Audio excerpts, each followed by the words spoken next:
ज्ञानेश कुमार के खिलाफ चुनाव आयोग के 50 अफसरों का इस्तीफा। यह खबर देख सकते हैं आप। यह इस्तीफा यह कहते हुए कि ज्ञानेश कुमार का आयोग यह सिर्फ और सिर्फ व्हाट्सएप पर चल रहा है। यानी जो दावा कुछ वक्त पहले ममता बनर्जी ने किया था, उसी दावे पर मोहर लगाते हुए एक साथ 50 इस्तीफे। यानी बंगाल की सीएम ममता बनर्जी ने कुछ घंटे पहले यह दावा किया था और इस दावे के बाद खलबली मच गई थी। एक दावा और किया था कि कोलकाता के फोर्ट विलियम में तैनात एक सेना कमांडेंट भाजपा के इशारे पर एसआईआर पर काम कर रहा है। आयोग व्हाट्सएप पर चल रहा है और उसी दावे के बाद एक साथ 50 इस्तीफों की यह खबर आती है जो आप अपनी स्क्रीन पर देख रहे हैं। यानी ना भूतो ना भविष्य ऐसा कभी हुआ, अतीत में तो कभी नहीं हुआ। 50 बीएलओ एक साथ एक मुश्त इस्तीफा दे देते हैं और वजह इस्तीफा देने की बताते हैं कि व्हाट्सएप के जरिए सारे इंस्ट्रक्शन आते हैं, कोई क्लियरिटी नहीं है। यानी सोचिए यह आरोप कितना गंभीर है कि आयोग व्हाट्सएप पर चल रहा है, व्हाट्सएप पर मैसेज हो रहे हैं और क्या कोई और व्हाट्सएप आयोग को भेजता है और आयोग उसे आगे फॉरवर्ड कर देता है। सवाल तो खड़े होंगे। सोचिए कितना गंभीर मामला है। क्या देश का होनहार मीडिया, होनहार पत्रकार अब इन 50 बीएलओ को भी देशद्रोही कहेंगे? बड़ी बात यह है कि बीएलओ में वो अफसर होते हैं, वो अधिकारी यानी कि बूथ लेवल ऑफिसर जो सीधा ग्राउंड जीरो पर काम करते हैं। यही चुनाव की शुचिता, चुनाव में निष्पक्षता, चुनाव में पारदर्शिता, लेवल प्लेइंग फील्ड जिसे आप और हम कहते हैं, यह सब सुनिश्चित बीएलओ करता है। जमीन पर काम करते हैं, पसीना बहाते हैं। यही बीएलओ अगर इस्तीफा दे और बकायदा ये खबरें सामने आए तो क्या सवाल नहीं खड़ा होगा? देखिए खबर में क्या लिखा हुआ है आपके सामने, आप देख सकते हैं।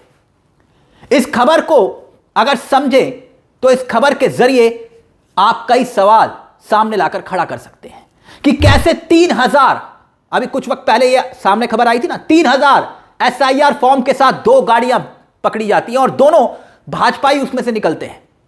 बंगाल कोलकाता से यह खबर आती है, ममता बनर्जी जो दावा करती है।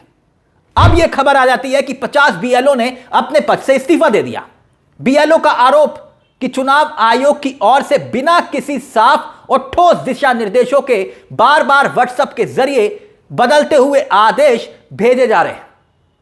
यानी कुछ भी स्पष्ट नहीं है, बार बार उसे बदला जा रहा है आदेश को।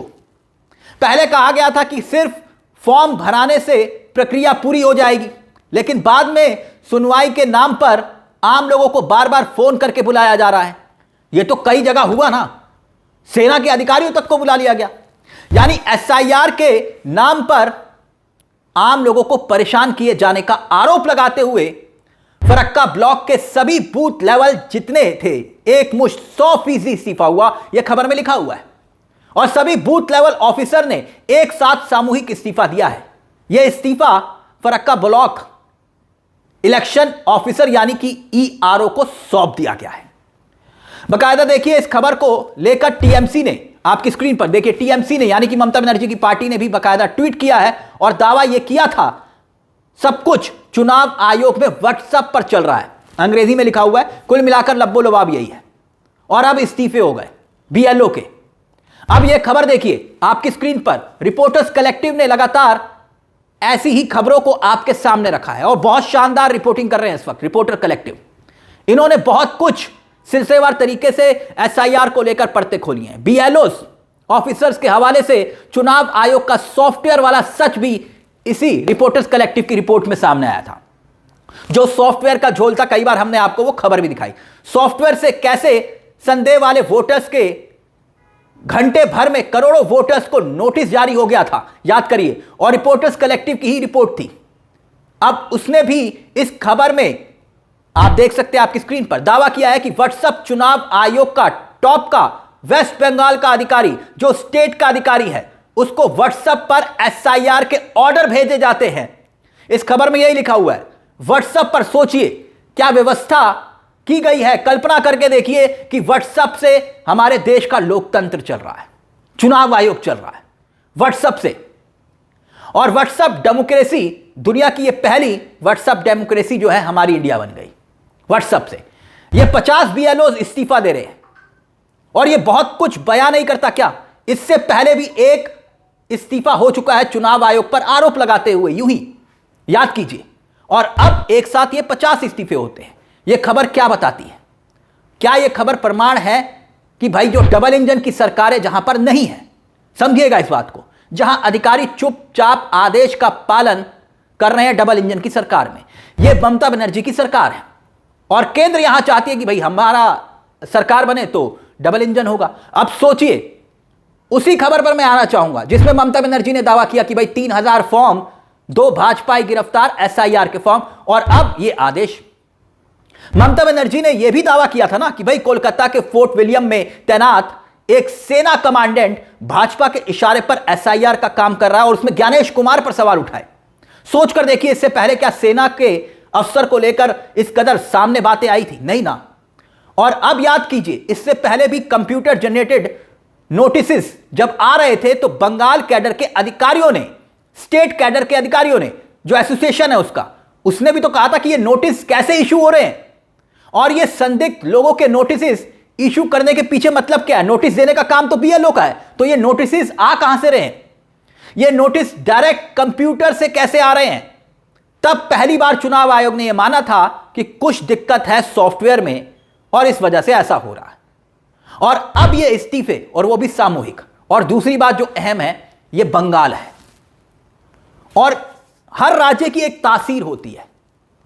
और अगर आप बीएलओ हैं, क्योंकि बीएलओ घर घर जाकर जो है वोट का काम करता है, बीएलओ ग्राउंड पर काम करता है, पूरे कागज होने के बावजूद अगर आपका नाम संदिग्ध में चला जाता है तो सवाल बीएलओ पर खड़े होते हैं। तो बीएलओ को गुस्से का सामना करना पड़ता है। और ऐसे में जो बीएलओ हैं, जो इस्तीफा देते वक्त ये इल्जाम लगा रहे हैं आयोग पर कि रातों रात एक नया सर्कुलर इशू हो रहा है, नए इंस्ट्रक्शन इशू हो रहे हैं, तो मामला गंभीर हो जाता है। और हां, एक बात और, बीएलओ कोई चुनाव आयोग का कैडर नहीं होता। चुनाव आयोग का कैडर नहीं है, वो सरकारी कर्मचारी है। वो अपना काम ईमानदारी के साथ करता है, उसके लिए पार्टी कोई मायने नहीं रखती। और उसके ऊपर अगर एसआईआर को लेकर यूं इल्जाम लगेंगे तो आप खुद बताइए कि बीएलओ क्या करेंगे? क्योंकि चुनाव आयोग तो सुनने के मूड में है नहीं। वन वे ट्रैफिक चल रहा है, मैं जो बोलता हूं वही करो, बस यही तो चल रहा है ना। तो फिर उन लोगों के पास, बीएलओ के पास चारा क्या बचता है इस्तीफा देने के सिवा? तो क्या इसके पहले सारे बीएलओ ने सामूहिक इस्तीफा नहीं दिया था? केरल में दिया ना, वहां तो मार्च भी निकाला था। अब आप केरल में भी कहिए कि भाई विपक्ष के लोग बैठे, उन राज्यों में भी हो रहा है जहां बीएलओ वोकल होकर बात करता है, बीएलओ एक्सप्रेस कर पाता है अपनी बात को, और बीएलओ अपनी बात रख पा रहा है जहां डर नहीं है, भय नहीं है। चाहे वो तमिलनाडु हो, कर्नाटका हो, केरल हो, तेलंगाना हो, हिमाचल हो, बंगाल हो, वहां के अधिकारी बोल रहे हैं। और अब यह खबर आ गई कि भैया 50 इस्तीफे एक साथ बंगाल में। इस मुद्दे को लेकर आपकी क्या राय है? अपनी राय हमें कमेंट बॉक्स में जरूर दीजिएगा। मुझे तिलक चावला को दीजिए इजाजत। एक छोटी सी दरख्वास्त, चैनल को सब्सक्राइब जरूर कर लीजिएगा। यह मंच आप ही का है जहां हम सिर्फ खबर नहीं दिखाते बल्कि खबर के पीछे की खबर भी बताते हैं। नमस्कार, जय हिंद, जय भारत।